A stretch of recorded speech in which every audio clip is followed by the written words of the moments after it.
Welcome to Real Talk. We're so happy to have all of you to join us on today. We're sorry about getting on a little later than what we normally do. We just left a school board meeting with our superintendent at the Gadsden City uh, schools, and we have some news. Most of all, we have our guest tonight is going to be Mr. Tony Reddick, the superintendent, the first African American superintendent of the Gadsden City School System, and we're excited to have him on. We're going to see how we're kind of faring through the pandemic. It's unfortunate that he has this to deal with in his first 5 years as superintendent, but somebody has to be built and ready to go with it in mind. So we're glad to have him on today. We're also going to have a COVID update from Councilman Thomas Worthy, District 3, the Gadsden City Council. So we say hello to all of you. Welcome to Real Talk. Good afternoon, good evening. I don't know what to call this time of day, Bishop. What do we call this time of day? This is good evening. Good evening. How are you today? I'm well. How are you? Doing pretty good. Doing pretty good. I'm hearing we got snow in the forecast coming this weekend. Well, I heard that a little earlier today, and I'm not mad at it. I hope it. Which we need some cold weather. We need some good cold. So I mean, if it comes, good. Um, how has your week been? Well, Alabama let me down. That's all I'm gonna say about that. Well, nothing more to say. Alabama didn't let you down. They lost. I was rooting for them. You were. The You were. very one time I decided to root for them, they lose. But now you do remember some conversations that were had, uh, that were had prior, and it was told to you that you were going to curse them by jumping from Auburn's side to Alabama side. I wish I had that much power. I wish I had that much You power. know what? Here's the thing. It was a good game. That's the way I'm gonna leave it. It was. It was. It was. I was pulling for Georgia. You told me that. Yeah. Yeah, you told me. I told you whichever team you went for, I'd go for the opposite. Yeah, and you did that. Yeah. So, Hello to everyone that's on here tonight. He's being so modest and so calm with this because his real team is Auburn. And so he really probably didn't care if Alabama won or lost. So, how many people do we have on thus far? 21 thus far. 21 so far is And we on. need all 21 of you to like, share, and share this video tonight. Share this episode tonight, the show tonight. All 21 of you. It's real simple. Just hit the share button. Yes, it's real simple. Listen, there's several ways. Go ahead. Yeah, you speaking to your cuz? Yeah, I told her. Principal of Thompson Elementary, Miss Patrice Maxwell. Yeah, she threw War that. Eagle, yeah. Yeah.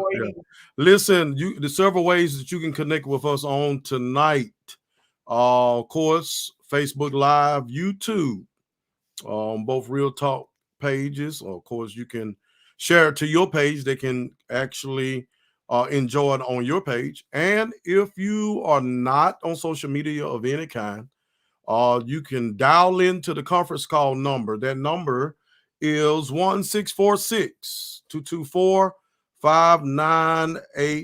That PIN number is 334-1986. Go ahead and let everyone know that we are on right now. Real Talk is on. We got an exclusive interview with the superintendent of the Gadsden City School Systems, Mr. Tony Reddick. Everybody is speaking. Go ahead and do all your sharing, do all your speaking. We're ready to get started. So if you're ready, we're ready. Let's go.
Real Talk disclaimer.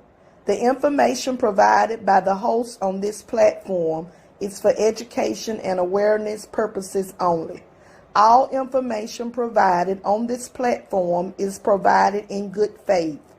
We make no representation or warranty of any kind, express or implied, regarding the accuracy, validity, and reliability of information shared by the host or show guests. The views and opinions of guests on the show do not necessarily reflect the views or opinions of the host of Real Talk. Under no circumstances do the host, show guests, sponsors, or affiliates assume responsibility for the actions of any viewer. You know what time it is, don't you? COVID update.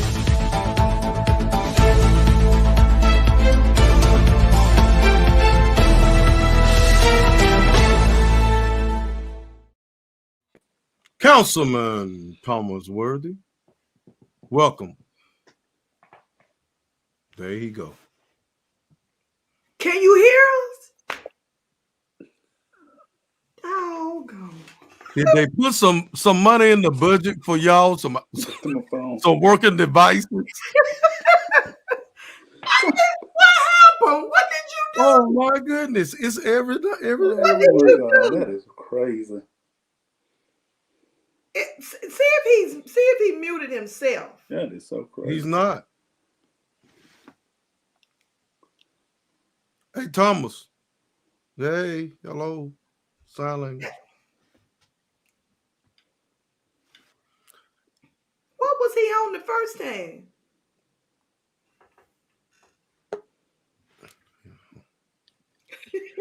Can you hear me? Okay,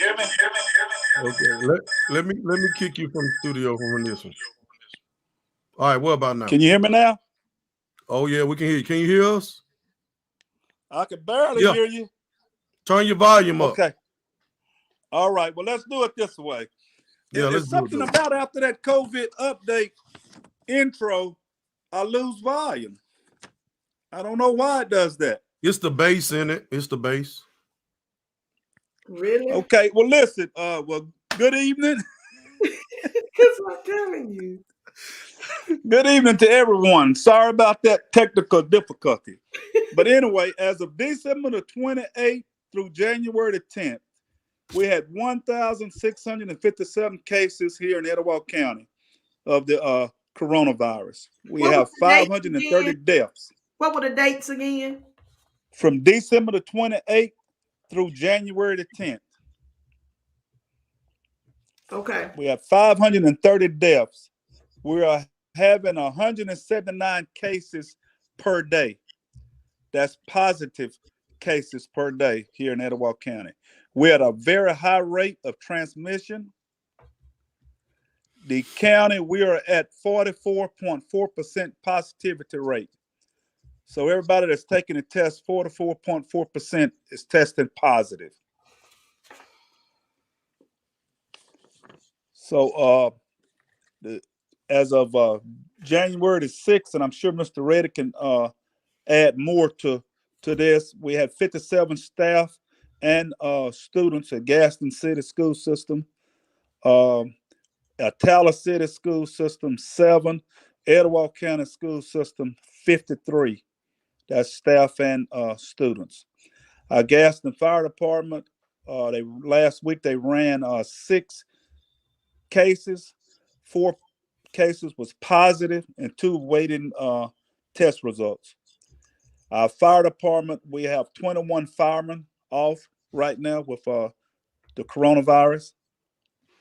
So that's about a quarter of our fire department that's out, but the fire chief said that's not affecting right now the runs. They have enough people to staff the trucks and the medic trucks. And they're asking for both hospitals are full and they're on diversion. So if you don't have a true emergency, please do not go to the emergency room. They're asking you to go to an urgent care center, another medical center. Do not go to the emergency room unless it's a true emergency. The health department is still doing testing and vaccines. That number to the health department is 256-547-6311. That's 547-6311.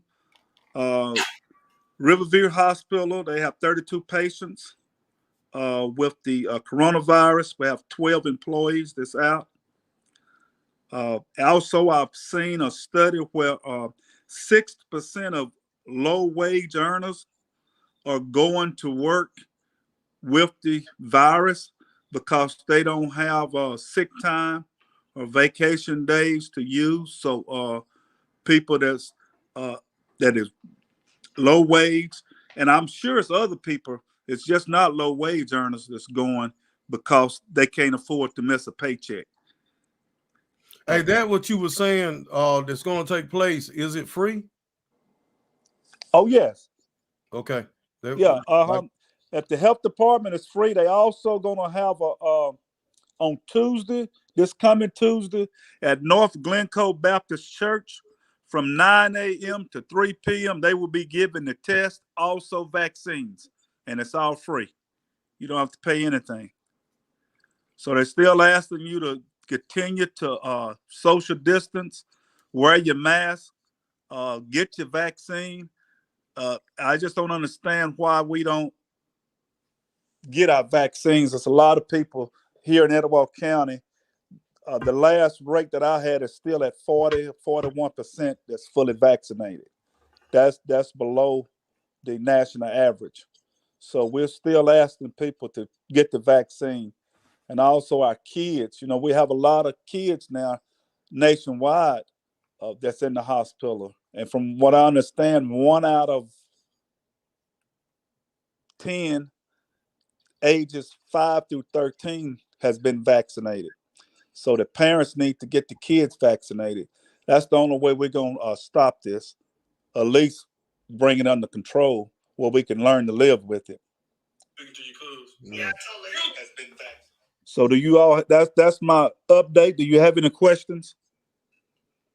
We don't. Thank you for coming on and giving us that update. Okay.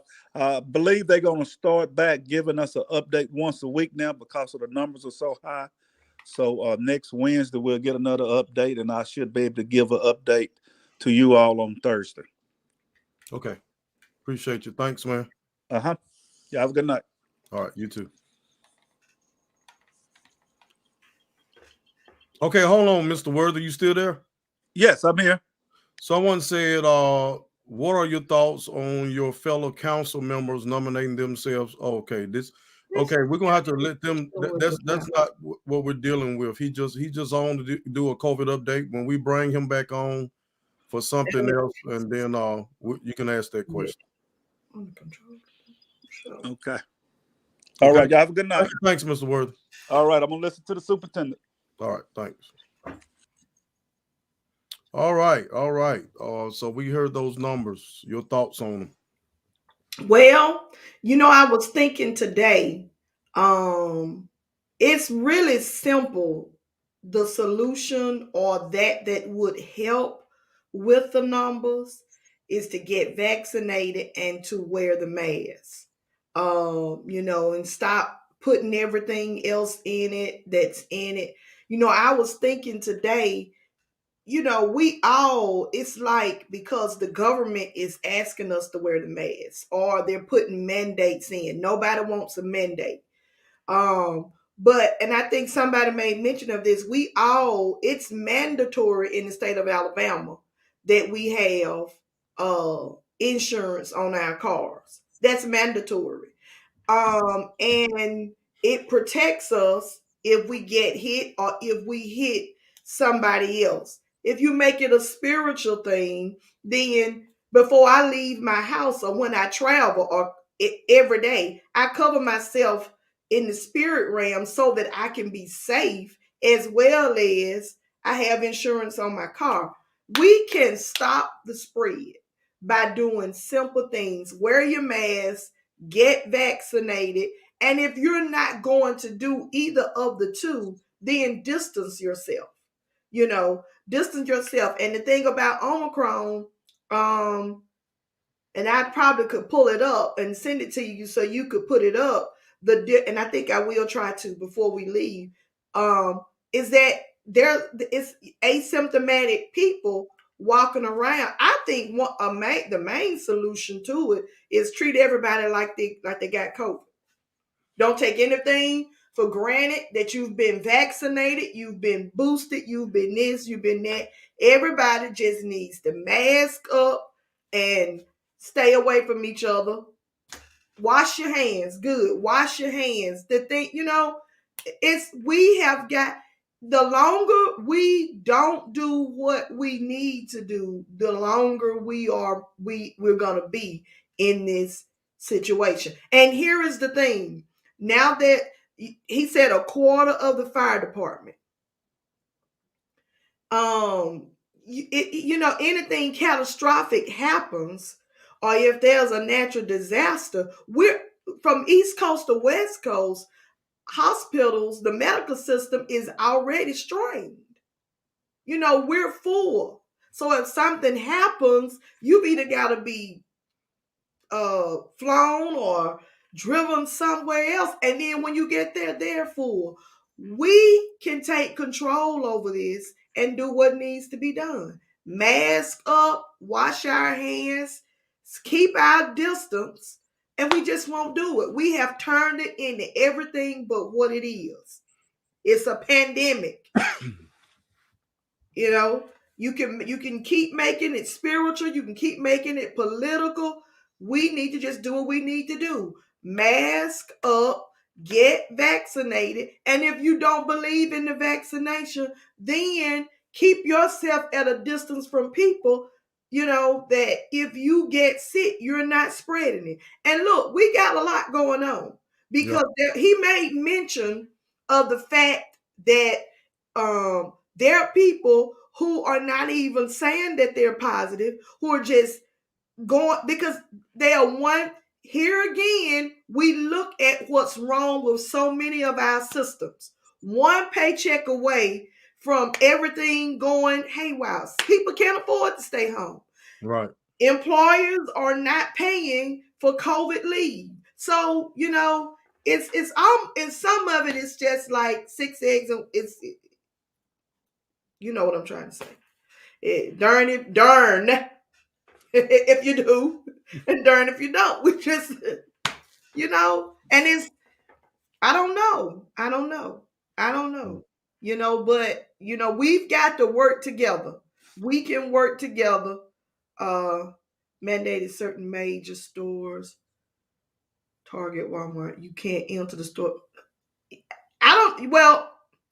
And here again, Miss Glover, you got to realize too, with a lot of these red states, it's still, we're not getting it. So, and she's in the medical field, medical profession. So, we are entering into our third year of this. And I know everybody's tired, everybody's fatigued, but we have the simple solutions to get past it and get through it. We just got to do it. We just got to do it. Just got to do it.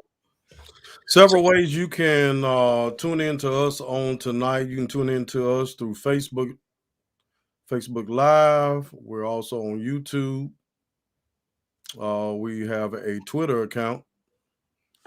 And of course, you can dial into the conference call number. That number is 1-646-224-5980. PIN number is 334-1986 for those that are not on social media. We're so glad to have all of you all to join us on today. Today we have the Superintendent of the Gadsden City School System, Mr. Tony Reddick, as our guest. We want to welcome him right now to our show. Hello, Mr. Reddick.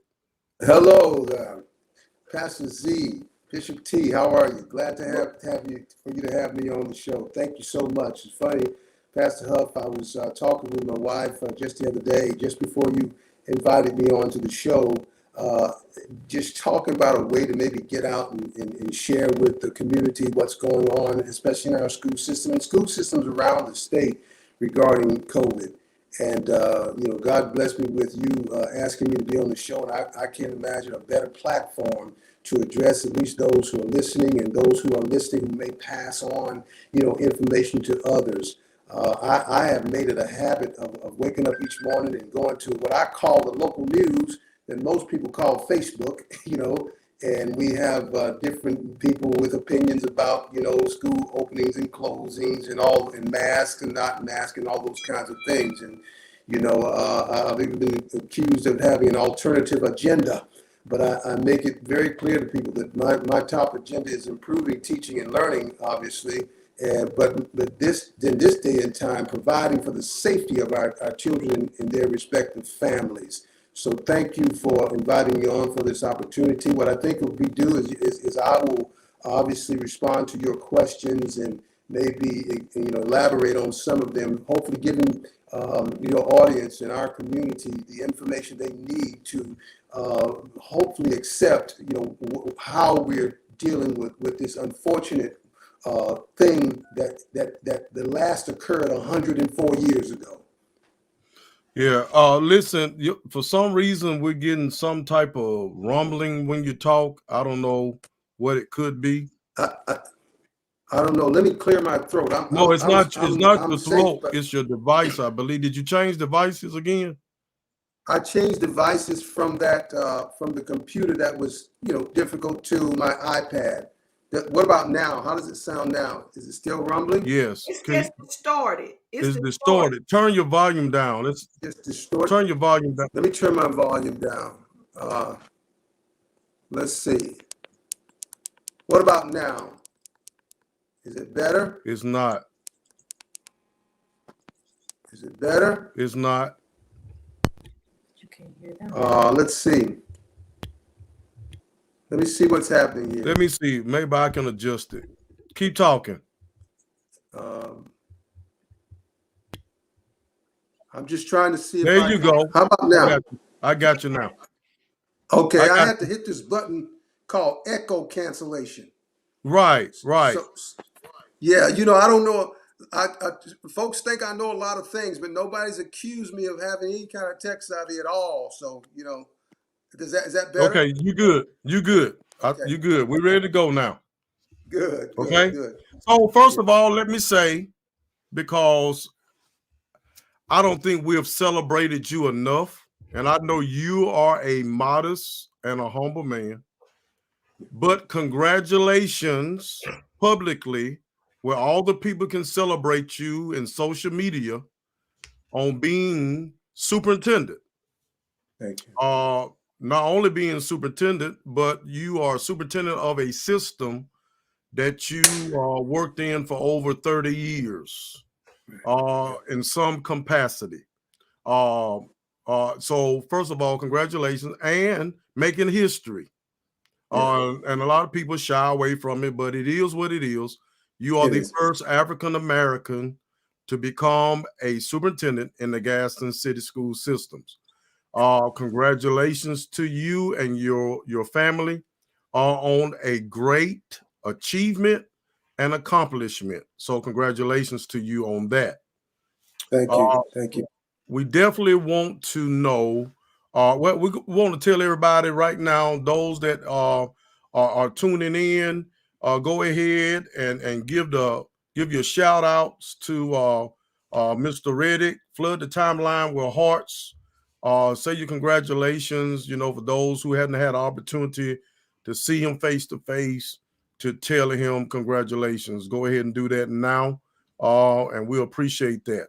Share. We have 51 people on. We want you to share right now on your page. So you're facing a situation that no previous superintendent of the Gadsden City Schools have ever had to face. And that situation is that you are dealing with a pandemic. Now, you as superintendent is a lot like pastors. Yeah. I'm going to say it like Bishop said, you're darn if you do, you're darn if you don't. Okay, let me say it. I'm going to use it the way, because you don't want me to say it the way Right. I can say it. So you're darned if you do, you're darned if you don't. So I remember a post on Facebook that said, if your pastor closed the church up, you'll say he should have left it open. Yeah. Or if your pastor leave it open, you'll say he should have closed it. So with this Omicron, and you done been a whole year, and we're with this COVID-19, we shut down last March because of the virus. We have fared, we have did all we could, so with this Omicron spreading, we just received a school cast about the Gadsden City Schools update on what you're doing in all of your schools in order to protect the staff as well as the students. But you go ahead and share with us, what are you doing to help defend and possibly defeat this virus that is sweeping through the world? Yeah. Well, let me first, because when you talked about my 30 some odd years, I saw, she's smiling. Bishop T, smiling. She's going to tell everybody that I was her high school math teacher. That's why. I was gonna ask if we were the first class that you taught when you came. Absolutely, you were. Okay. You were. Okay. You're my first class teacher. I couldn't Yeah. remember if it was math or if it was French. I couldn't. It may have been French. It may have been French. Yeah, Okay. it may have been I think it was French. Yeah, okay. May have Yeah, been French. I think it was, but we were your inaugural class, so Absolutely, that's right. Y'all will be forever endeared to me, to my heart. To your question, so thank you for asking that question. And I've been entertaining this question all week, in fact, all year. I think the thing that's most important, again, as I've mentioned earlier, for people to understand, is that we want to provide for student safety, but there's another side to this entire story, and that is instruction and making up for learning loss. So it's difficult, as you've indicated. You're darned if you do, you're darned if you don't. You're not going to get 100% consensus about any decision. So as superintendent, I have to follow the research, the data, and in some people's cases, the science, which they're very, disagreements or agreements about what science says.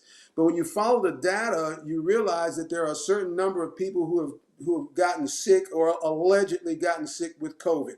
There are a certain number of people who have died from COVID. There's 600 million people in the United States. Over 1 million have died worldwide. But that's a large percentage for something like this. That, as Ms. Tanya has said, and please let me call her Ms. Tanya since she's my former student. Okay, you're fine. Has said that's a large number, provided this is something that could have been, you could have protected yourself from first and foremost. Obviously, we could not have prevented the pandemic, but we can certainly protect ourselves from it now. We've learned of ways to do that, to mitigate. So in regards to our school system, especially this semester, let me talk about some statistics first. And forgive me, I'm going off the top of my head because I left my statistics home, but I just do these numbers so much, most of them I remember. We had only 290 cases last semester going into November the 4th when we decided to make masks optional. Now, first of all, understand the reason I made masks a requirement, and I was one of only a few superintendents in the entire state who required students to wear masks at the beginning of the school system, and only one in District 6 where we're located. I was the only, one of two in District 6. And the one other superintendent inquired with me first before he made that decision, okay? So I was the first to do that. And in fact, there were several things where Gadsden City Schools under my leadership was the first to do it, and others followed suit after they regretted not having done it when we did it, okay? So with that, we had only 298 cases last year. That sounds like a large number, but when you consider the quarantine time, we had, the 10-day quarantine. We would remove people from the infected list every 10 days. The result up to November 4th was we had a 0.2% infection rate.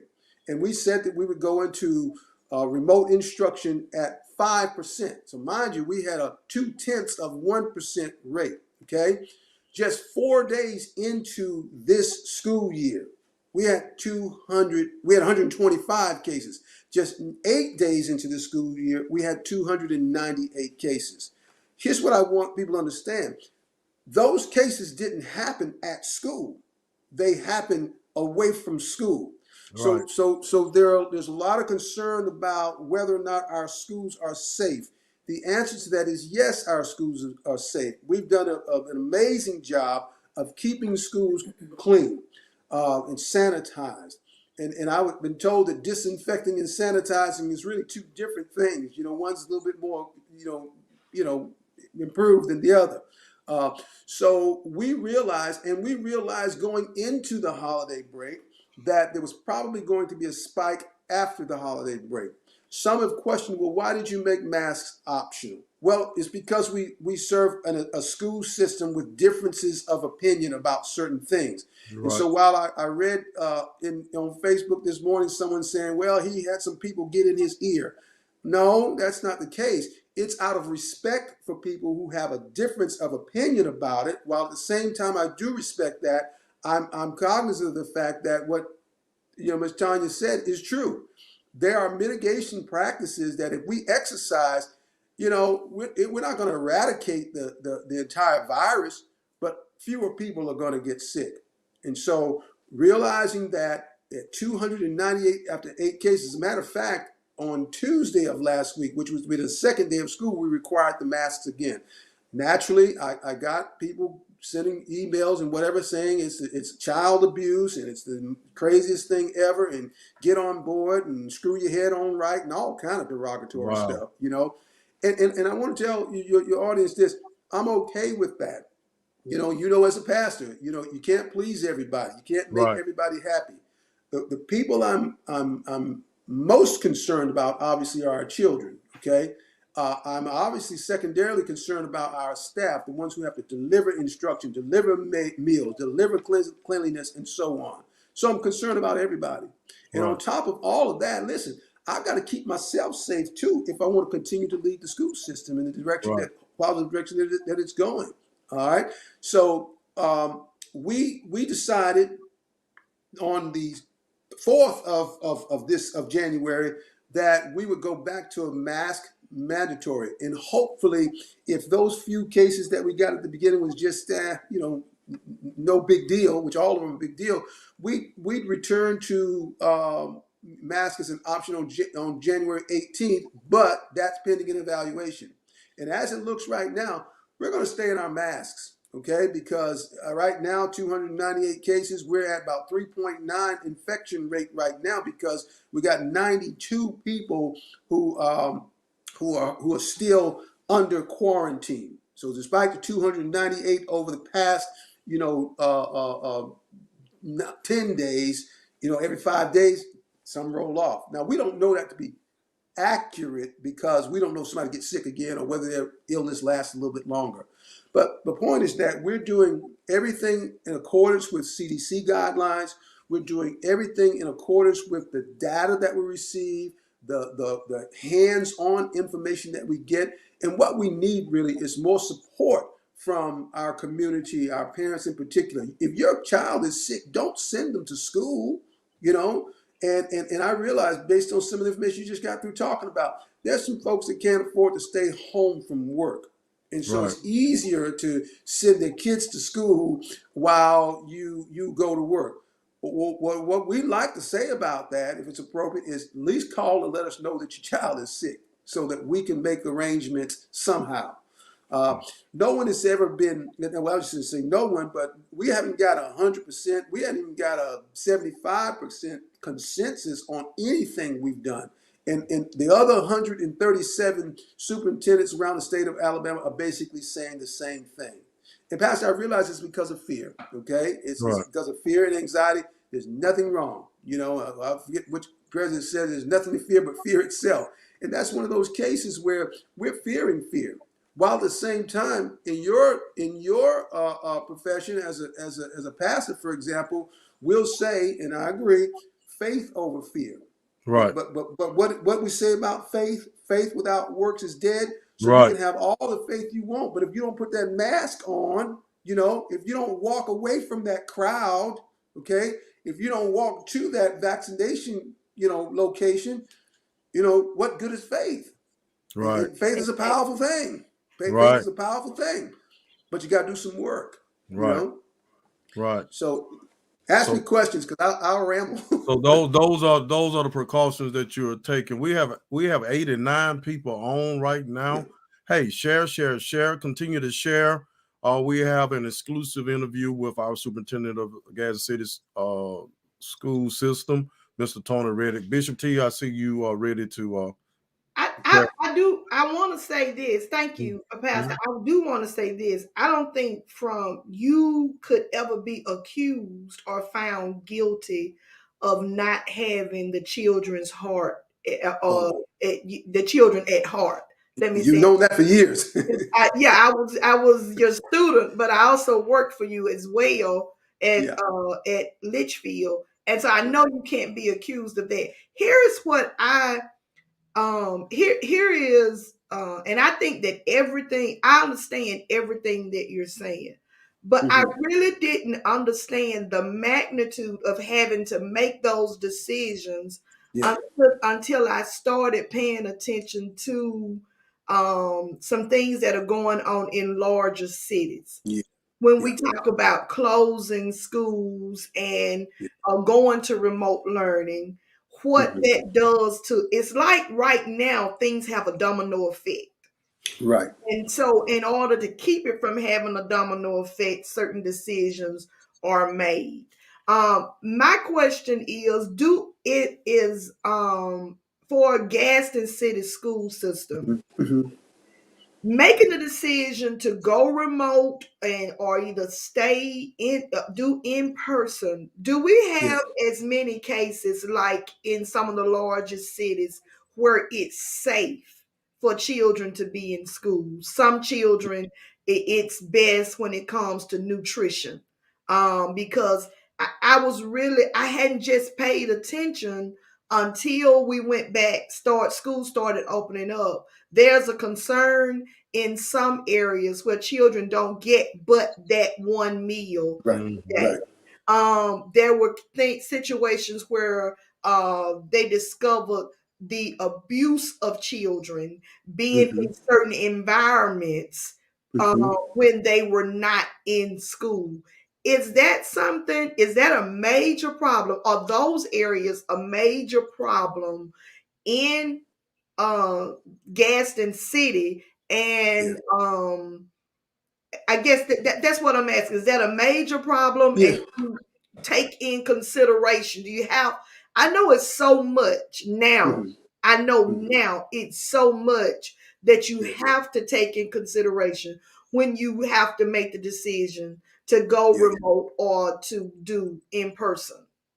Yeah, let me answer those two things separately. First of all, and I want to take you all the way back to 2020 when we had to close on April 1st is when we were told, you know, school's not going, we're not going to go back to school.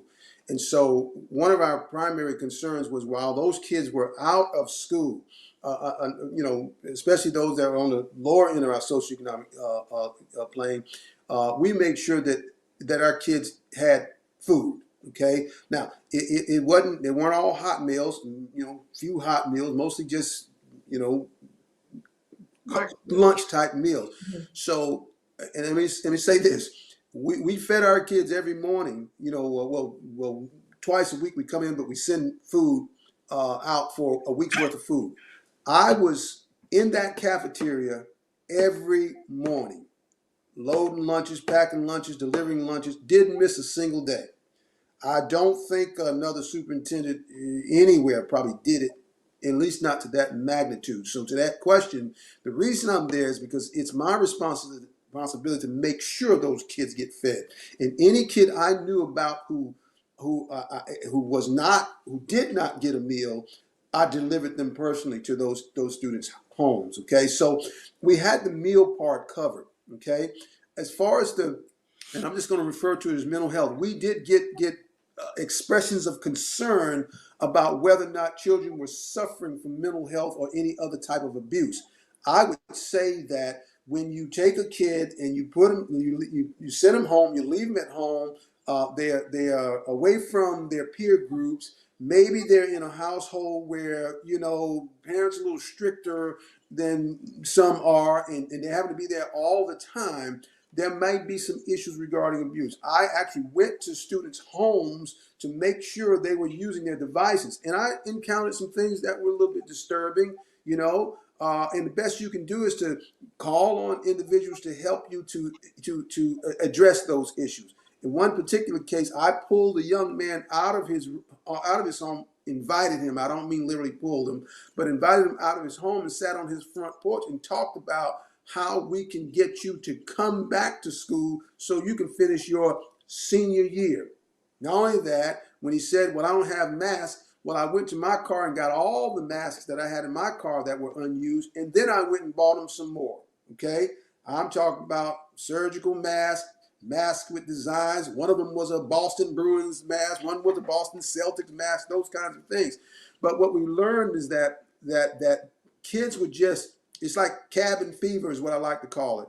So what we did when we returned to school is we made sure that we hired mental health professionals and counselors. We've invested quite a bit of money, and Pastor can tell you, with mental health counselors, with social workers, okay, and others who can address these kids and their particular needs. So to your question, that's a problem all over. From the superintendents that I talk to, that I spend time talking to the most, and I don't mind saying, naturally when we go to superintendent's conference, although we talk to all of them, the superintendents in the Black Belt area, the poorest areas of the state, they're the ones I spend the most time talking to, because I'm really concerned as to whether or not there's something that I can do to help them as well. Because they're all our kids, whether they're in Perry County or Sumter County or Etowah County. Now, it may only be some advice I can give them. I certainly am not in a position without board approval sharing any money, but there may be some other resources that we have. Maybe we've got some old electronic devices that we're not using that they could use because we were fortunate enough to be able to buy so many more. To your question, yeah, those were issues that we did observe. And as a result of that, we realized the significance and the importance of trying to have as much in-person instruction as we possibly can. Obviously, we went that entire rest of the school year in 2020 with our kids at home. Now, let me tell you, before that, when we had a 3-week, or what was supposed to be a 1-week spring break that turned into a 3-week spring break, we had to deal with issues of whether or not kids got proper grades and so on, okay? Listen, this was all new to all of us. We were all just flying by the seat of our pants. We didn't have any answers, but our staff got together and figured some things out such that throughout the whole summer, we spent tens of thousands of dollars putting together packets while we tried to deliver an online instructional platform.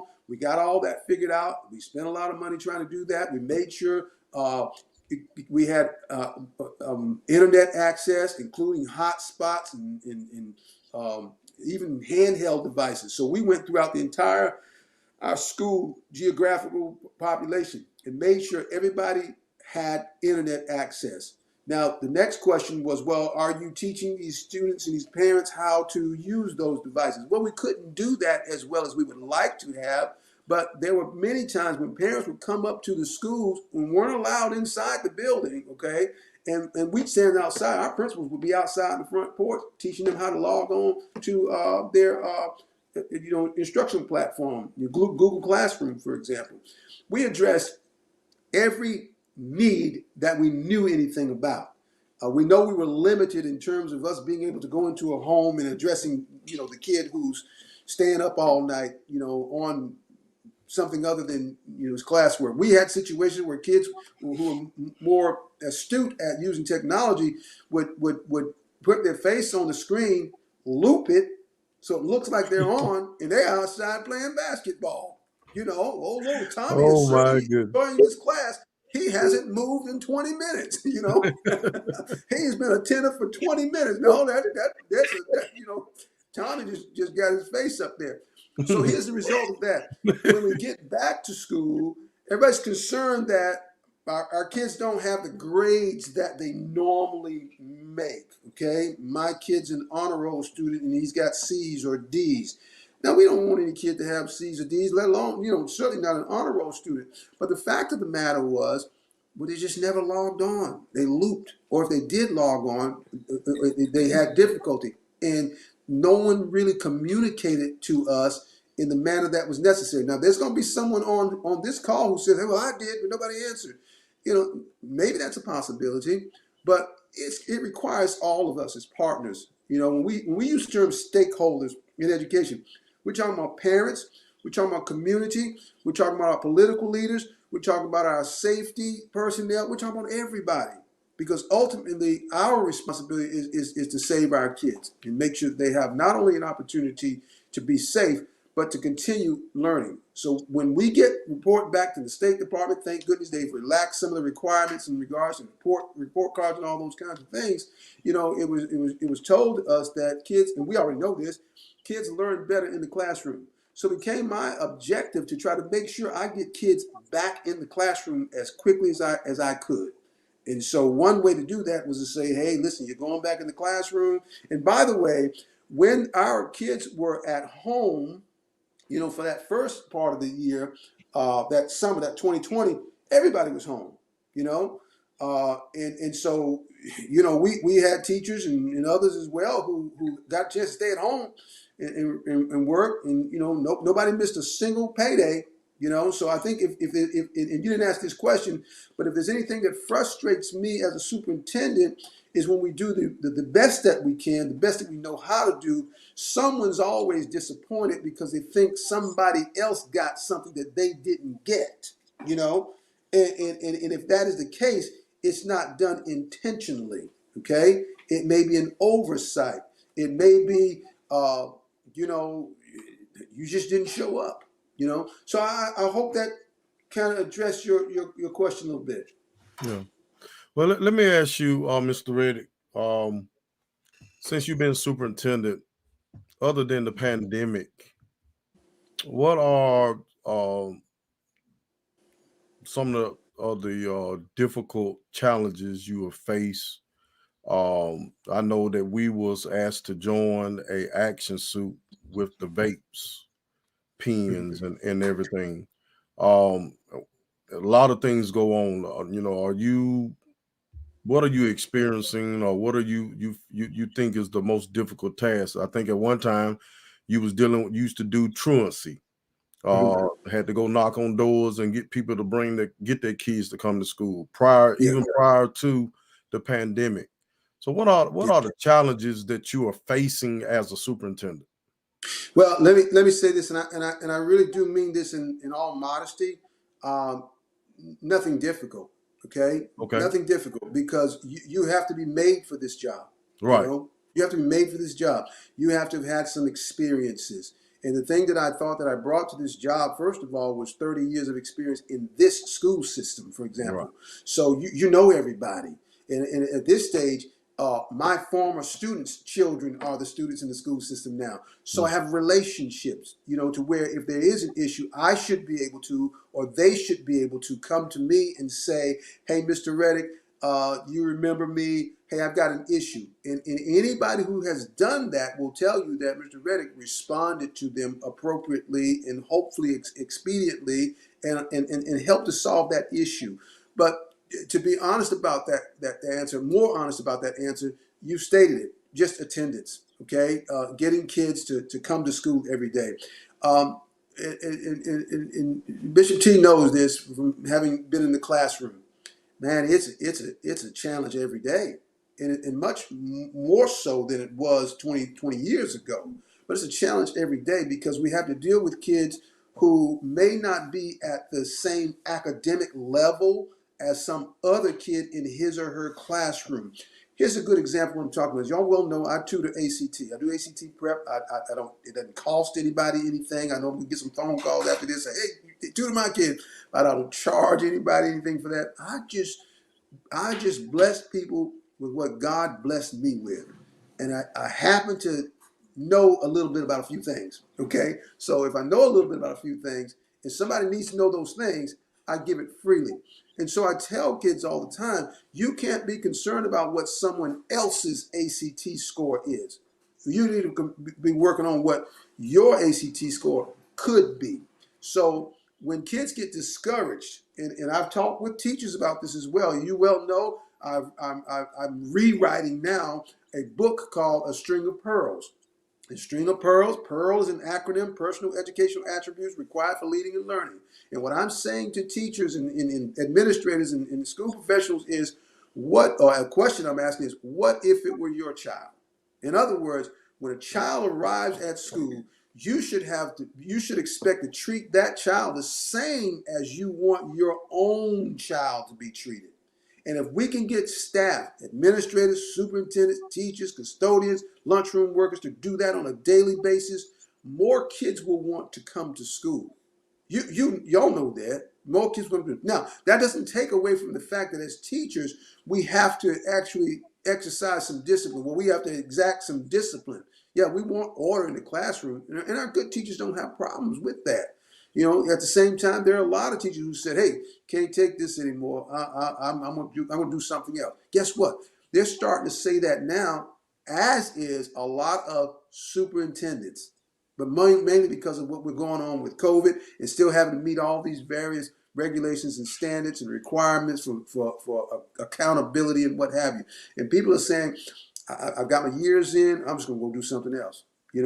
So attendance is one of the main ones, and the other is just motivation. Being able to go out and make sure a kid understands that he or she is appreciated for being in school.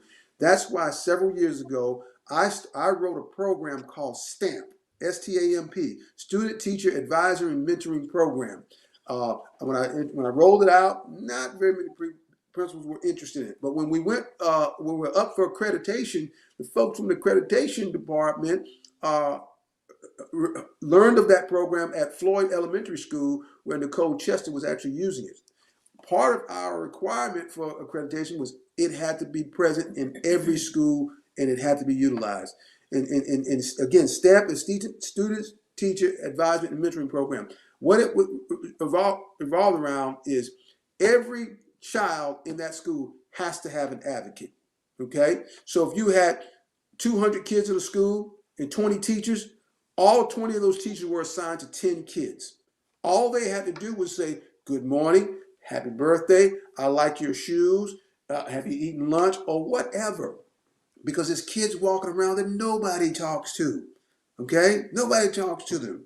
And I don't want to associate this, but where we have heard about incidents of school shootings and those kinds of things, for the most part, it's kids who nobody really pays any attention to.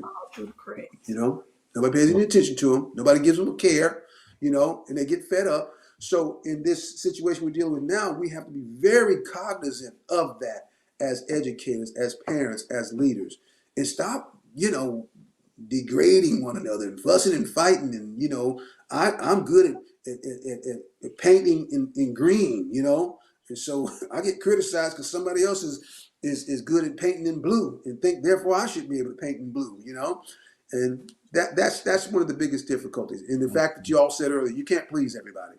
Right. You can't. Listen, we're going to deal with the elephant in the room. Yeah. Okay. I remember hearing when I first was appointed to the school board, as the school system goes, so does the city. Yeah. And in the last 2 years, we saw the roller coaster ride and the journey for you becoming the superintendent. Yeah. We have seen a decline in the monies afforded to the school system from the city. Now, I hear people say all the time that the reason factories and manufacturers come into your city, they look at your school system. So, they was barking about the rendering plant. But they said that's the only thing that we attract I've heard people say that's the only thing we'll track is chicken plants and people that make dog food and cat food. That because of our school system. This is what been told to me. Yeah. And so I say to the city government, well, if you invest into our school system like Piedmont does, like Oxford does, Oxford does. you know, we will attract better paying jobs and better factories into our city. But I know that you've been around the system for 30 years, but have you ever seen the type of relationship that is taking place right now between the city government and Gadsden City Schools? I'm not sure what Atala does and in the other counties in their city, but I just want to know, because that is one of my pet peeves. That's what problem. I have a problem with that. We had at least 2 councilmen was willing to come on, Councilman Worthy and Councilman Wilson. They accepted our invitation to come on and share with us why did they vote for a budget that did not include the Gadsden City school system. And of course, as you have seen on Facebook and everywhere else, they saw where we have so many millions come in and how we was giving money, grant money come in, but they don't realize that's earmarking. You had to change the verbiage in order to keep certain programs operating, and that they would take monies that they know they could give us when they say they didn't have any money, but they know they could give us, and they wait until somebody else asks for the money instead of giving it to you. And we actually played some of your speech on pre-council, sharing with them about, thank you for allowing me to come on and give you the report from the GAD. You go and you make reports, and they ask you to come and make reports, and you politely go and make reports. But we also heard one of the councilmen say they don't like you. Which you can't make folks like you. Right. So my question is, have you ever seen a city that didn't support their school system, number one? And is there anything you feel like could be the cause of them not supporting the school system? Hey, and to be honest with you, it's not for me to judge. I will say this. Anyone doesn't like me, I don't know. I mean, I don't know where that comes from. I'm a pretty likable person, I think. But I have heard speculation about some of the whys and whatever have you, and I don't typically address it because, like I say, if it wasn't said to me directly, it may as well have not been said. Now, it doesn't change the fact that when I do hear about it, it disturbs me, because I'm telling you, the people. Here's what's interesting, Pastor. The people about whom I've heard those things, if they were to just think about it, they would tell you, if they were willing, they would tell you all the things I've done over my career to help their children. Okay, and I could give you a litany. I can give you a whole list of things, whether it's tutoring or any number of other things, whether it's financial, contributions or whatever have you. So there's no other reason to not like Tony Reddick. You may just not like Tony Reddick as superintendent. And there have been some speculation as to what that was all about. We went through it, and I don't hesitate to tell people how much I appreciate you for your role in me even being superintendent now. I tend not to go into a lot of details about it because I'm a stat guy. I mean, I like to know stuff. And I just don't want my family to be upset with somebody else's family because somebody's upset with me. You know how that goes here. But it's crazy to me. Why would they punish our children? That's the point. For how they feel about an individual. This thing is big because here's the thing. These could be your grandkids or your relatives. Now watch this. When they start dropping out of school. Yeah. Okay. and then you start having to come home and your house is broken into, Right. Because they looking to they got to live some kind of way. Right. The education of mine is a terrible thing to waste. Yeah. And so whatever resources, you always, that need to be number one priority. Put money in the school system. Absolutely. Help our children. Here's something. And that I get passionate about that and get kind of upset about it because it doesn't make sense. I don't care what issue you may have with me, just don't hurt my children. Right. That's now, right. Now, here's the thing, and this literally, you can do whatever you want to me, and there's some things I'll take, some things, but you mess with my kids, I ain't taking nothing. That's right. So when you look at the children in the schools, I'm looking at them, and we're more concerned. You hear people barking about wins and losses. That losing is not an option. I'm not concerned if we don't ever win a state championship. I want to see some of our kids get to universities and come back into our city and be productive citizens. And that should be our goal. But we will get on Facebook and dog out coaches and stuff because we can't win games. Life is bigger than wins and losses when it comes to a game.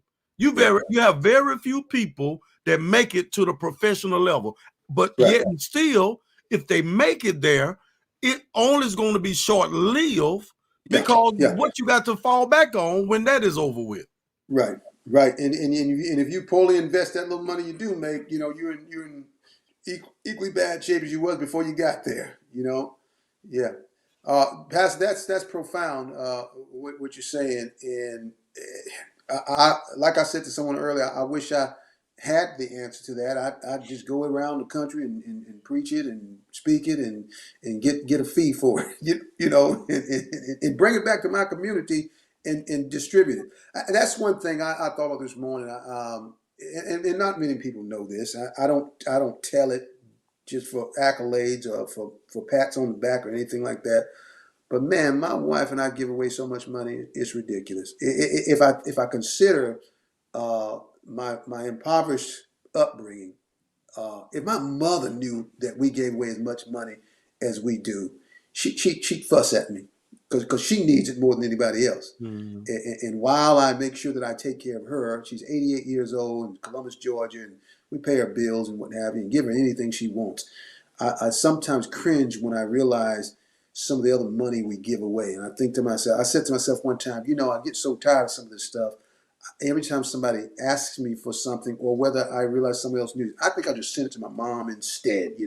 I know I'll get a return on that because when I go down to visit with her, she sets me on the couch right next to her and she just gloats and smiles and whatever have you. And I think it prolongs her life. Interesting thing, as you said in regards to the government and whatever have you. You recall, y'all approved it at the board. While the city council decided not to fund us this year, and I know we got a little bit of money because someone else asked for it and they got it, whatever have you. We're giving, for all practical purposes, that money back this year plus some because we're air conditioning city-owned gymnasiums, okay, in community centers. Now, granted, the reason we're doing it is because our kids use it, but they've been using those centers for years and years and years and years. But rather than ask the city to do it, we decided to do it. And the city owns it. And the city owns it. But we did it for we're fixing the air condition for property that city owns because we have our children in those particular facilities. That's right. That's right. Because our children use them.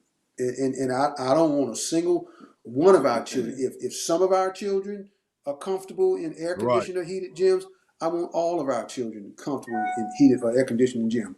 Now, I want you to understand that's a little bit different when it comes to mask or no mask, remote or no remote, and all that kind of stuff as well. But I wish I understood why some people behave in that way and don't take into account that I as superintendent don't benefit in any kind of way other than the joy of knowing that I am fulfilling the promises that I've made. Yeah. As God fulfills his promises to me, it's my responsibility to fulfill the promises that I've made to others as well.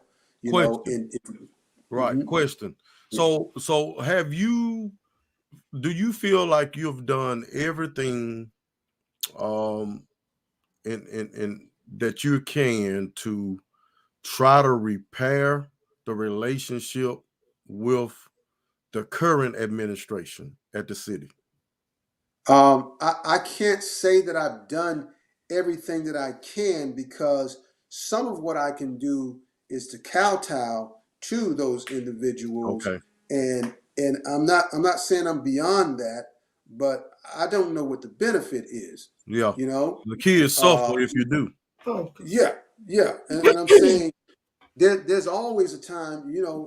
Hey, Bible tells us if you have alms with your brother, right? All the pastors. I just paraphrase some scripture, but I know where it is and what it means. But if you have alms with me, just come and talk to me. So whoever has alms with me, I make myself available to whoever. If there's a question, if there's a need that needs to be met, if there's a disagreement. Let me give you an example. When I learned of some opposition to my becoming superintendent for whatever reason, I was informed by another individual about it, and I said, "Well, hey, just tell them to let me come to their meeting, and they can ask me about whatever they want to ask me about." And sure enough, that did happen. I went to one of the meetings, and and not a whole lot of questions asked. Okay, it's almost like everybody just kind of shut down, as if Of none of course. those things were Of said or course. were true. So I had to assume that maybe they weren't saying those things. Maybe there was no truth to all of that. So what I did is I try to just engage in friendly conversation with them with whatever it is they want to talk about. And primarily, what are your goals as superintendent? Tell us about your agenda. And I'm always going to address them like I have some sense, and even like I have an education. I'm always going to do that. And you get some people critical of you because your vocabulary is a little bit up there, or your passion is a little bit too much, or whatever, your compassion is a little too much. People criticize you for that. Yeah. Well, too weak, you know. And you remember what I said at my meeting? I said, Yeah. that's not meekness. That's just strength under control. It's not. I don't have a weak. I mean, I have plenty of weaknesses, but as it relates to this kind of thing, I'm pretty well learned about this. I'm a lifelong learner. Read all the time. Most of the time, unlike platforms like this, I'm listening more than I'm speaking, because I want to learn more. And so I wish that anyone who has any indifference um, towards my leadership or me as an individual, they would take time to say, "Hey, let me go see who this guy is." Just get to know me. And I'm getting up there now to where I'd much rather spend my time doing things more productive. As you well know, I'm an author, I'm a painter, I'm an aspiring retired golfer, and all that kind of stuff. So we're at the stage now where we're looking to raise our grandchildren and do some things that we like to do leisurely, because we've taken care of so many people for so long. I'm not up for a whole bunch of fussing and fighting and whatever have Right. you. Right. But I will. Yeah, Let me say something too, and I'm gonna ask one question after that. yeah, And I'm kind of the opinion at some point, Superintendent Reddick, that naysayers are gonna be there, negative people are gonna be yeah, there, and you kind of threw in the Bible, and you got a good preacher sitting over here, yeah, Pastor Z. I'll yeah, say this: sometimes you have to do like Nehemiah. yeah. Stay on the wall. That's They're right. going to be there. The negative people are going to be there. But when you're doing a good work, That, you Yeah. just kind of that, stay focused with that. So yeah, I'm going to ask you this question, and I think this will be my final question for the yeah, night. And I don't know if you could make a wish, if there was a wish, it's Yeah. what would your wish be to continue the good work, the positive work that you have begun with the position that you're in. If there was a wish, we know that we are entering into an election year and all of that. But if there was just, if you had a wish that you could make, if you had a wish, what would it be for you to continue and even better the Gadsden City school system? Yeah. Of course, I sound like I'm in a beauty pageant now. One of those beauty pageant questions, right? Mhm. uh, communicate. I would. My wish would be to have a platform like this with especially the naysayers. My wish would be to give everyone an opportunity to know who I am as an individual, what my heartfelt commitment is in terms of leading this school system, because I think once you get there, that's when you start to find some commonality. You heard me say a few minutes ago, well, I didn't say it, but what I want to say a few minutes ago is that I think listening is the greatest form of communication, because it allows you to either confirm or contradict what you already believe. So while there are individuals who may or may not support me, I don't let that deter me from completing my mission. You know, y'all know well better than me about the Great Commission. Jesus could have turned around and walked away plenty of times. Jesus could have come off the cross if he wanted to. That's right. Okay, and so I remain there, until the end. They say that the race does not go to the swift, but to the one that endures.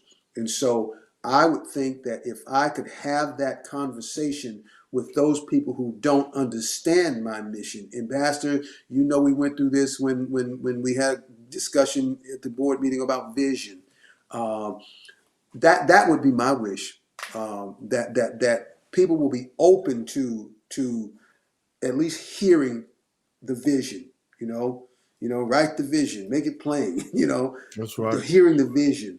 Okay. I would want them to ask me personal questions. I would want them to understand that little 4-year-old boy who got hit by a car and lost, the sight in his right eye. And despite those odds, went on to become superintendent of the Gadsden City school system against all odds. Not to mention the single welfare mother with 8 brothers and sisters, none of whom finished high school. I want them to know who that person is. So if anyone were to call me selfish, for example, they'll see how unselfish I am. If anyone would call me vain, they will see how unvain I am. If anyone call me egotistical, they will see how unegotistical I am. And it reminded me somewhat when we were going through Litchfield, when I was on the not national, but the state news just about every week. And one of the State Department officials said to me one day, you need to stay off the news. You're coming off as being arrogant. I said, I'm sorry. I don't invite the news to me. The news invites me to them. And if defending my school and defending my teachers and defending my students is arrogant, then call me arrogant. Okay? And it was on that basis that I was able to challenge the school system and make them admit to some of their mistakes that helped us out at Litchfield. Now, they didn't fully commit, because in fact what they said was, yeah, you're right, Mr. Reddick, but if anybody asks you, you tell them it was your fault. I didn't have any problem with saying that, even though it was not the truth. But if it got us what we were looking for at Litchfield High School, then job done. Job well done? Questionable. Job done. So that would be it, Tanya, is just an opportunity, is a dialogue, because everything else is there. Okay, everything else is there. I mean, there's certain things I can't control. I mean, I can control what happens to the money that we receive, but I can't control how much money we receive, as far as support for school. I would love to, in part of that conversation, to discuss people personally in their strengths and weaknesses, and see if we can enhance their strengths and minimize their weaknesses. and not that I would be the expert at that, but I would know who to go to entertain that. Pastor Hubb's talking about how we get caught up in wins and losses when it comes to coaching and those kinds of things. What's more important, and I've said this many times before, is character, okay, and developing of character. And of course, as educators, we want all of our kids to graduate from high school. We want all of them to at least have an opportunity to go to college or go to a trade or go to the military or go to work and become gainful in whichever endeavor they choose. That's our responsibility as educators. It's kind of like doctors take what we call a Hippocratic oath. Okay, that's the level of care, basically. I won't say that the right way, but that's our responsibility. I would challenge everybody who is in education to accept that commitment and do it to the fullest. That's what I commit to every day. Yeah. I've fallen asleep a couple of times at my desk. But probably because I didn't, that brother called because I stayed up all night. Now, I'm being a little facetious by saying that, but I'm just saying, if there's ever a time when you're not on the job, people are quick to note that. Okay, but I work till fatigue pretty much every day. Yeah. Pretty much every day, because everything else that I need is at my house. You made a statement about Litchfield, and I'm gonna go back to that in just a second. But I do pray and hope that the new administration that will go in this year would be very supportive of our system, and realize what we need for our children. But I want to say something. You remember, and me and Bishop talked about this before, because she attended Litchfield. I attended Gadsden High, and I've heard the horror stories in the past, how they used to get our hand-me-downs. They'll have our books and with pages missing, and we done wrote all in it. And where you had some of the other schools that were taking plastic off the new stuff, they would get, and they would be shortage of. And I remember there was kids that wanted to take advanced classes at Litchfield would have to leave during the day to go to Gadsden High or Emma Sampson in order to take those classes. And that was part of the reason why they combined all the schools. So prayerfully and hopefully everybody can get have the same. Nobody had advantage over the other. You receive what you need. So me saying that, I just wanted to ask you a question. As superintendent, do you feel like all of our schools are on the level playing field? Everybody is receiving what each school need without a shortage or a lack of, that we're making sure that, the Donahues and the Adams and the Thompsons and the Striplings and the Litchfields and the Ewell Browns, the Gadsden Middle, everybody has what they actually need in order to, regardless if we're getting funds from the city or not, we're doing what we have to do in order to make sure our children getting the Chromebooks. And I remember they gave us it was a grant that they was giving out that, they would do the free Wi-Fi, and everything that you need. Do you feel like, since you've been in that position, that you have done everything you could and doing everything that you can to make sure everybody is receiving what they need, and is no shortage or no hand-me-downs being given out? Hey, that's a fantastic question. It's one in which, after I give you the answer, my wife and I have a phrase. It goes, "That's when the fight got started." Okay. So what I mean by that is this: the answer to that is yes. Okay. The objection to the yes is has to do with demographics, geographics, and those kinds of things. Your question takes me back to 1954. I wasn't born then, Brown versus Board of Education, separate but equal. We know that Sally Brown's dad fought hard to make sure that she didn't have to pass 2 or 3 schools to get to school. Okay, and so for all practical purposes, we understand that all of our schools are equal. When you include the separate part, that's when we start talking about the differences between the various schools in their respective geographic areas. Now, this is the part I'm talking about when I say that's when the fight gets started. All of our teachers are graduates of probably Jacksonville State University by way of Gadsden State and by way of some other undergraduate school where then they went on and got their graduate degree there, University of Alabama, Auburn, whatever have you. They're all been taught the same curriculum in regards to pedagogy and teaching and whatever have you. Now, what you get out of that, it depends on what you put in it. Without a doubt, there are people who have looked at an education career and said to themselves, hey, I get the summers off. You know, the pay may be bad, but at least I don't have to go to work during the summer. There are some parents that are very tough on their children. There are some parents whose expectations for their children may exceed their children's ability to meet those expectations. And no parent wants to hear that, okay? But I was having this debate with some people not long ago about career tech education. A lot of parents, and hopefully I'm not talking about any parent that's on this call, but a lot of parents would much rather see their kids in AP classes where they're struggling to make a C, okay, as opposed to being in a career tech class where they can earn a skill and within 4 years, while my kid's trying to get a college degree or get a college diploma in a major that they're not going to get a job in, this other kid's making $60,000, $70,000 a year. Okay, so from that standpoint, yes, the opportunity is presented at every school because it's the same teachers. Now, you know as well as I do, there are at least 2 schools in our school system that everybody thinks the world of. That's where Right. everybody wants to go to school.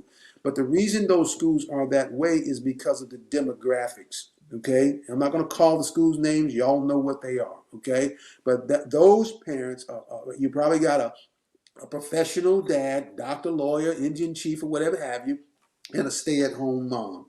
Okay, so they're able to expose themselves and expose their children to more stuff. I never went to camp when I was a kid. My entertainment was maybe I went to the movies once a month. I went to the beach twice. I went to Houghton's Pond one where I nearly drowned, so I never want to go back. And so we got to understand, and this is where the village comes in, Pastor. This is where the village comes in, because we're quick to talk about it takes a village to raise a child. How many other people's children have you brought to your house to swim in your swimming? I'm talking, this is rhetorical. Swim in your swimming pool, or you've taken on vacation with you because their parents couldn't afford to do that. I can tell you in the Reddick household, we do that all the time. Okay, and so as far as we're not talking about people who don't have the ability to do that. We're talking about people who do have the ability to do that. Okay, and so yes, we have the same curriculum for everybody. Okay, all of our teachers educated in the same institution. We follow the same courses of study. Okay, one of the things I've said this for years, that when children are having difficulty in and around school, it's when if teachers and administrators know that those children have advocates, they're a little less stern with them about certain things. I've got a young man, and I didn't get to see him today. I was in Montgomery this week. I didn't get to see him today. Young man brought to us. He transferred here. I went to see him at one of the middle schools. We sat down and talked. Man, he was rough around the edges. Long and short of this story is by the time I was done talking with him, and he told me what his goals were and all those, he said, I don't ask for people or anything because I always want something in return. I said, I have something for you. And yes, I do want something in return. I reached into my pocket. I gave him a $100 bill. And I said, here's what I want in return. I want you to take that $100 bill to the bank, and I want you to deposit it. Now, I want you to leave it there for as long as you can stand to leave it there. Of course, by the time we got through with the conversation, he said, well, I'm going to spend 20 of it, and I'll put 80 of it in the bank. I said, it's your money. It's your $100 bill. You do what you want with it. But what I want you to do is put it in the bank and start a savings account. You know, how many people are willing to do that? And it's not because I'm superintendent and they pay me a little bit more. I've been doing that for years, man. I'm talking about when me and Mrs. Reddick, believe it or not, were struggling. We were still doing that. And I use two kids' names most of the time I have this conversation. Jerome Forbes, Dirk Forbes. These were kids who were as poor can be for all practical purposes, the way we define it. These two kids now, when they call me, they say, Mr. Reddick, we wouldn't be where we are if it weren't for you. And I say, no, you guys always had it. You just need a little push.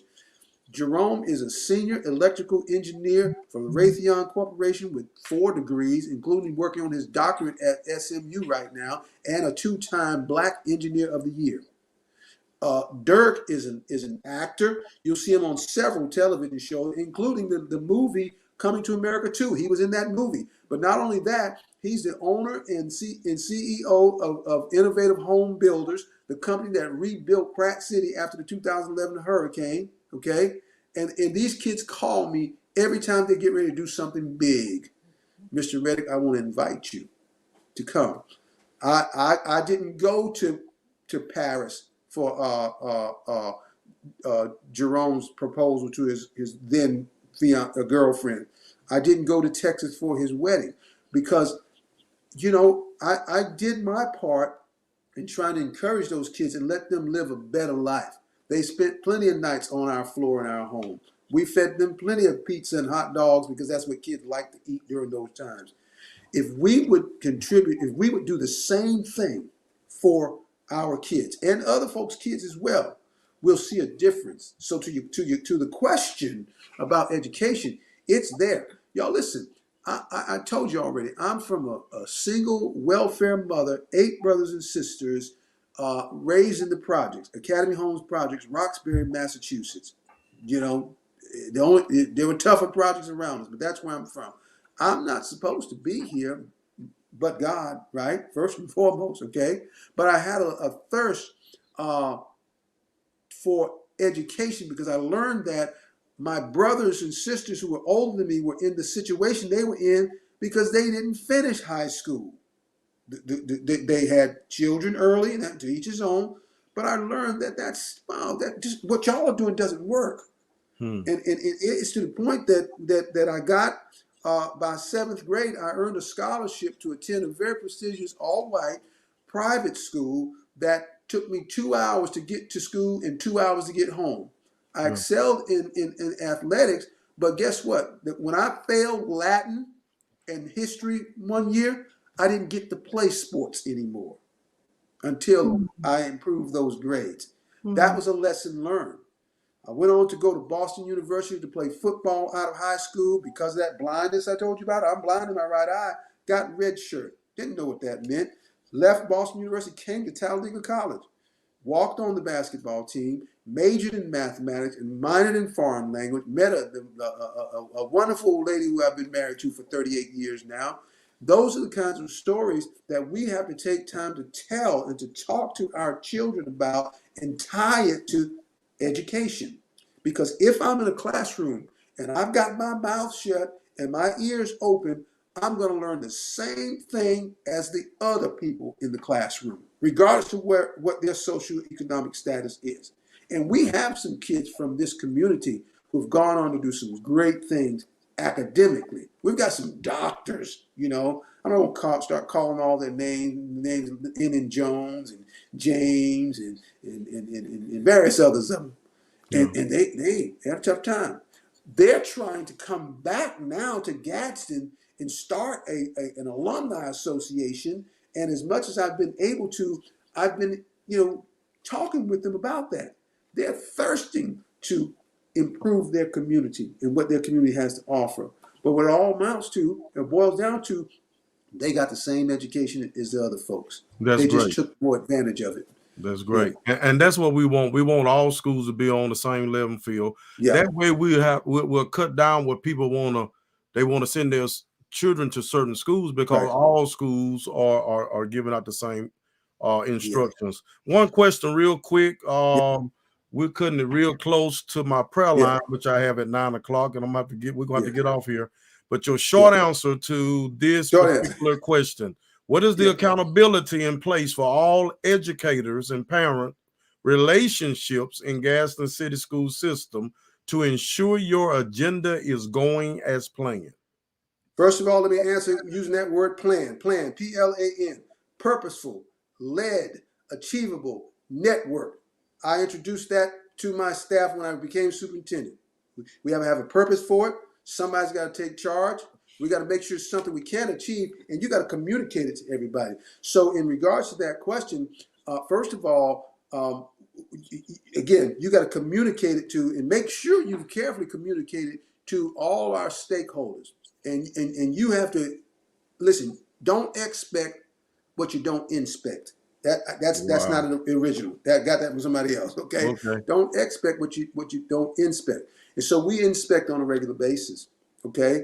And if someone's not meeting the expectation, the only thing that protects them is the law in terms of tenure or whatever the case may be.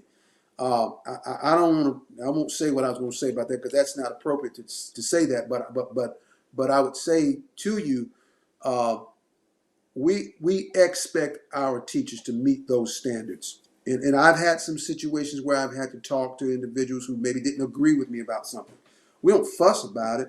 We look at data. We look at history. We look at innovation and ask people, now, where do you want to fit? Where did you fit into all this, or where would you like to fit in? Okay, to that. And I may have missed part of that question, so I may have missed part of the answer. But what most of that comes in with workshops and training, whatever have you. And I want to go ahead and give a plug here. We've got a young lady who we just recently hired who is, absolutely tearing it up. And some people are upset about it because she's holding them accountable, but she's providing for them information and opportunities that they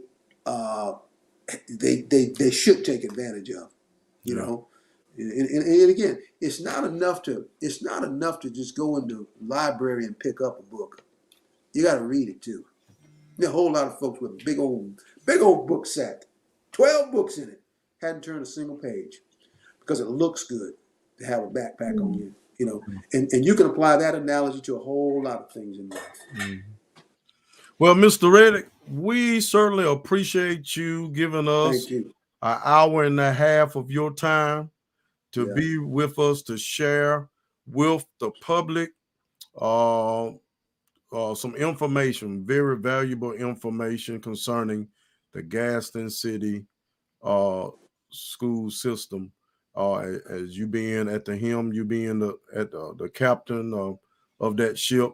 As one of the board members, I want to say I appreciate, and I think our board members together, I speak on behalf of the board since Judge Milliken is not actually on the talk.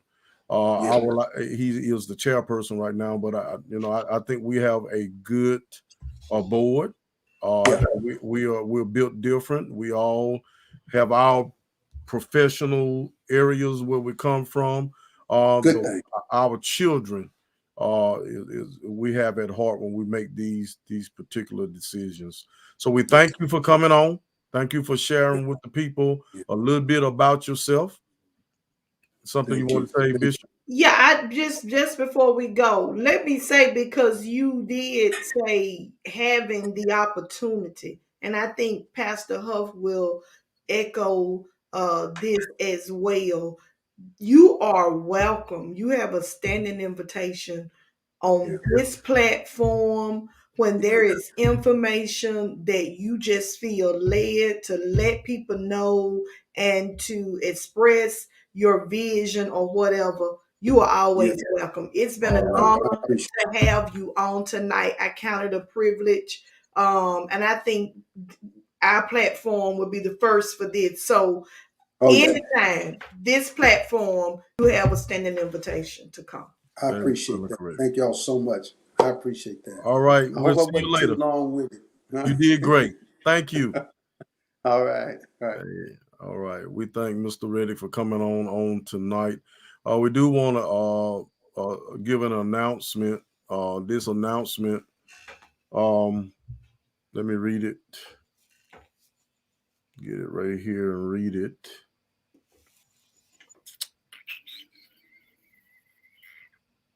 Because my eyes don't work that good. That's too close. You want me to read it from the Can you screen? read it? Yeah, I can. Food Ministry, United Christian New Beginning Ministry, feeding the need with the community, I get with our community. And that's gonna be lunch in to go plates. That's Saturday, January the 15th. Saturday, just this coming Saturday. United Christian New Beginning Ministry, and that's 134 East Walnut Street. That's from 11 a.m. to 2 p.m. Again, 11 a.m. to 2 p.m. United Christian New Beginning Ministry. Thank you so much, Bishop, for reading that for me. We'll appreciate you. We appreciate all of you joining. Bishop, we reached an all-time high tonight. Did we? We got up to 109 people Awesome. on our program as far as I could see. Okay. Because we do have other platforms that we're are streaming on. But according to Facebook Live, I saw up to 109. So we thank all of you for joining us. We do have some more great shows that will be coming real soon. We hope you're able to join us. Bishop, you want to say anything before we go? Just want to say thank you. And if you can and you didn't share this good information, awesome interview with the superintendent, enjoyed sharing the platform with you tonight. See you next week. All right, Bishop T and all of you, we want to wish you a good night.